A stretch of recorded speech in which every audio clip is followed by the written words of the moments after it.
I'm Bob Anderson. I'm a managing consultant at Navigant, a consulting firm, and I run the global information security practice.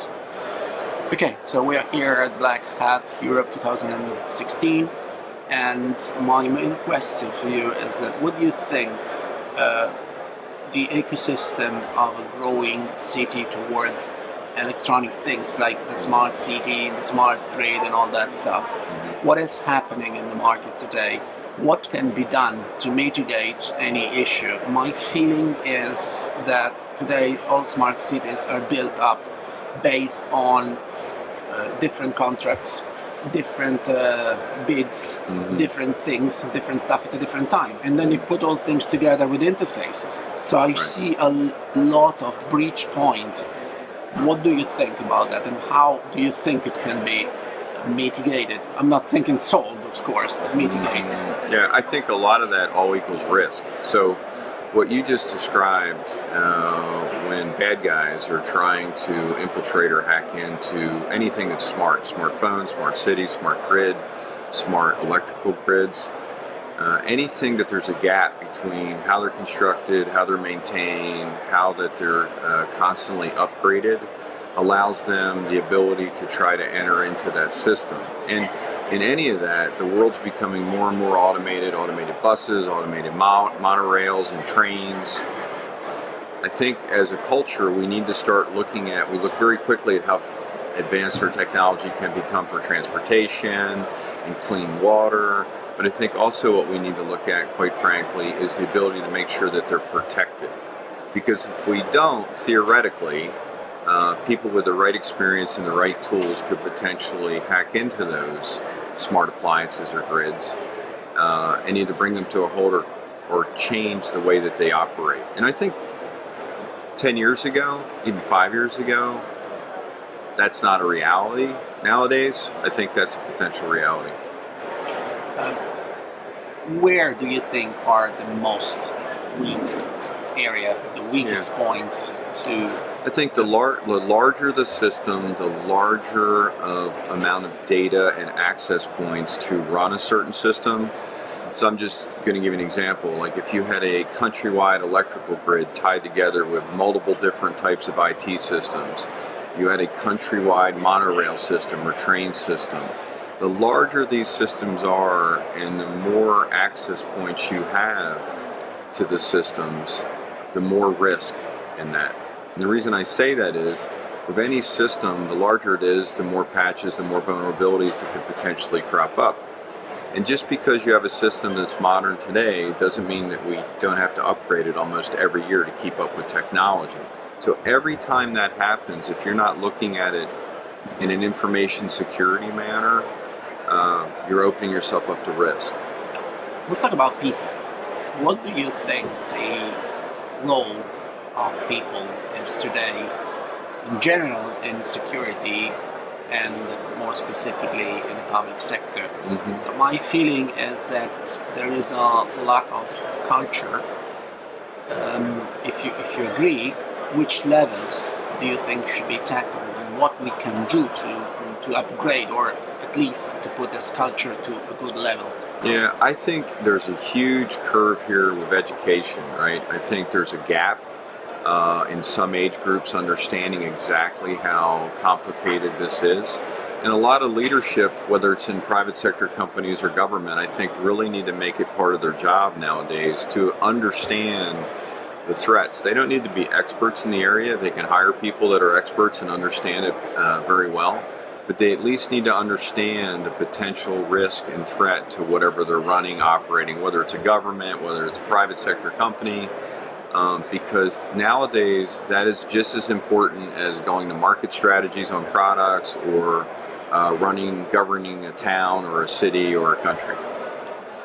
Have you had any direct experience you can maybe talk about in your former role in FBI?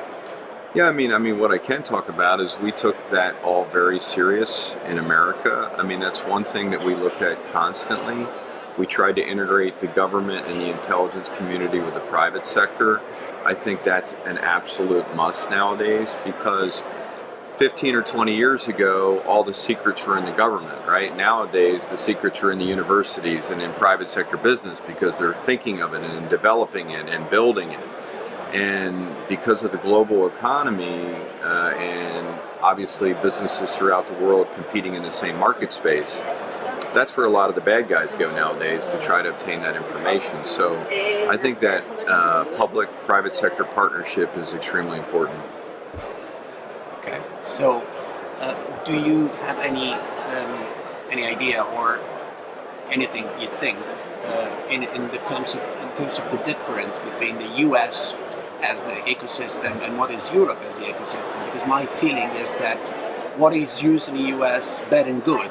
So what you said about putting together public and private, or what is the usage they made of a malware or a social engineering and so on in the US, it's not totally applicable to Europe because of a different cultural history and so on. Do you think there is a difference? Do you think that these people attacking us, in general, they know how to manage this stuff? Or let me put it this way, what do we have to be really afraid of in terms of Europe and European culture, if you have any idea, any hints, as your company is a multinational company, of course? Yeah, I think nowadays and this is very important, right? Because 5 or 10 years ago, we actually had like governments and countries and states with borders. With cyber, there's no borders. There's no countries, there's no continents. It doesn't matter where I'm sitting, anywhere in the world, I can try to attack whoever, whether it's a government, a private sector organization, an intelligence organization. And I really think it's going to require a global sense of what cyber norms are, right? What we as a society globally accept people doing in cyberspace. Because you can put up as many, locks and guards and fences. That doesn't matter nowadays.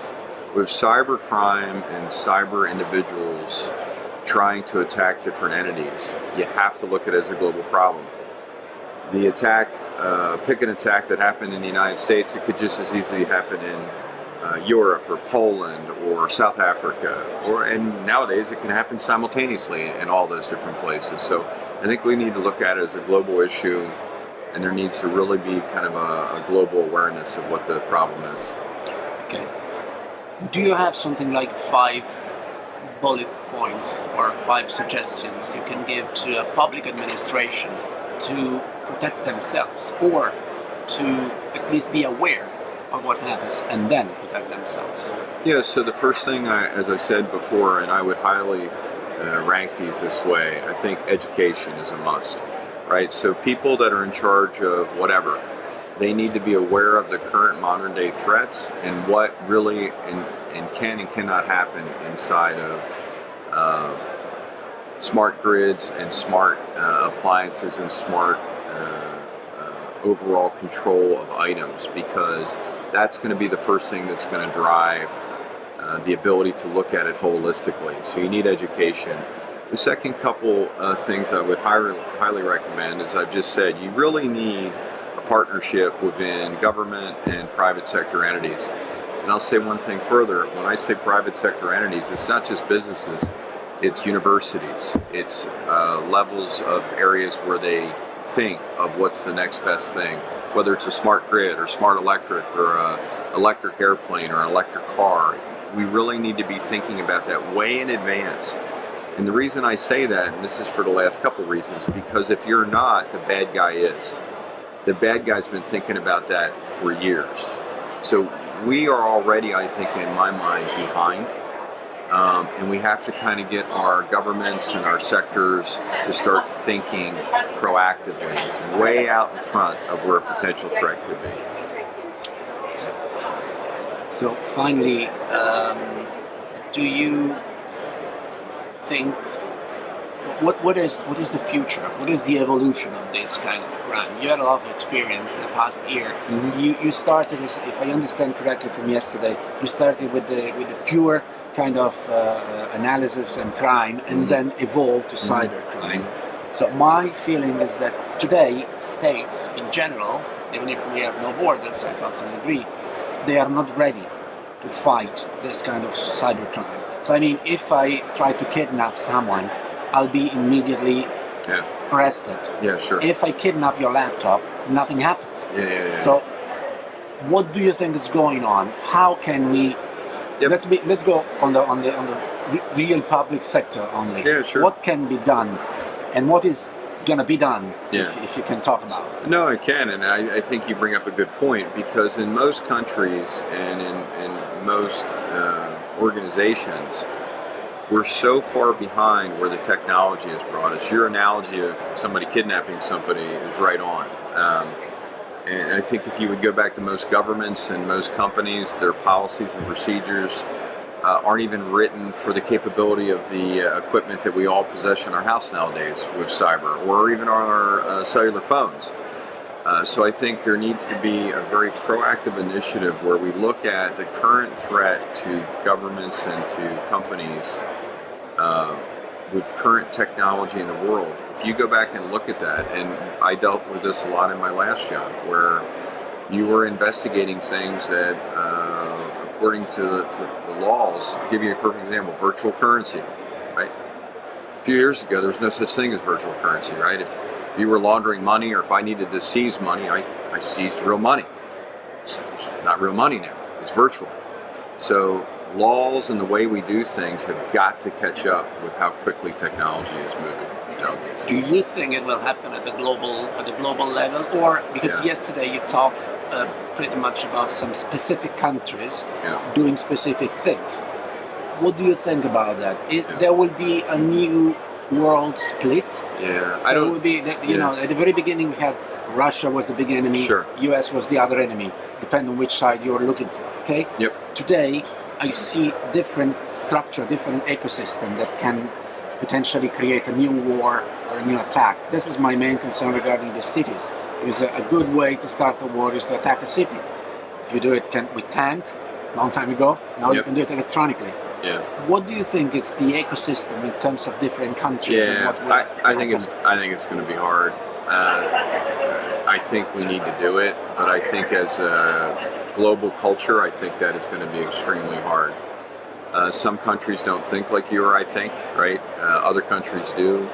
But I think we need to at least start those conversations, because there's no other way of doing it. There's no other crime in this world that, as I just talked about, can so easily cross borders and boundaries and so easily infiltrate different areas of different countries' societies as cyber.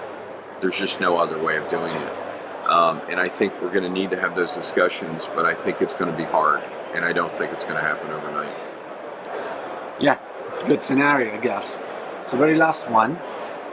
What do you suggest tomorrow for this public administration? Small city, small town, you know, Italy is not big cities. It's medium, small.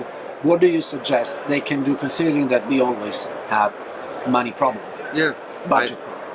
But you know, I think budget is a reality for everyone. I think what you do is you look at the totality of your city, your country, and everybody has critical things, and make a list, and then you rank them. And whether you have 2 things or you have 3,000 things, I think you've got to rank what's the most important to the culture, the society, the business, and then you look at how do you harden those and decrease the risk of attack. And you don't have to start with a whole bunch of things. Pick 1 or 2. And then work on that. And I think what you'll find is, and it's the same in private sector as you're doing cyber information security, I think that you have to work on the things that are most important to your company or practice or agency. And as you do, you'll start to see that people start thinking differently, and they start buying into what everybody's trying to do, which is get ahead of the threat, which is so hard. It's not easy. It sounds real easy when you talk about it, but when you really try to do it, it's extremely hard. And I think that's how you start. Okay. Thank you very much for your time and for this beautiful interview based on your experience. Thank you. Thank you very much. Thanks. Thank you very much.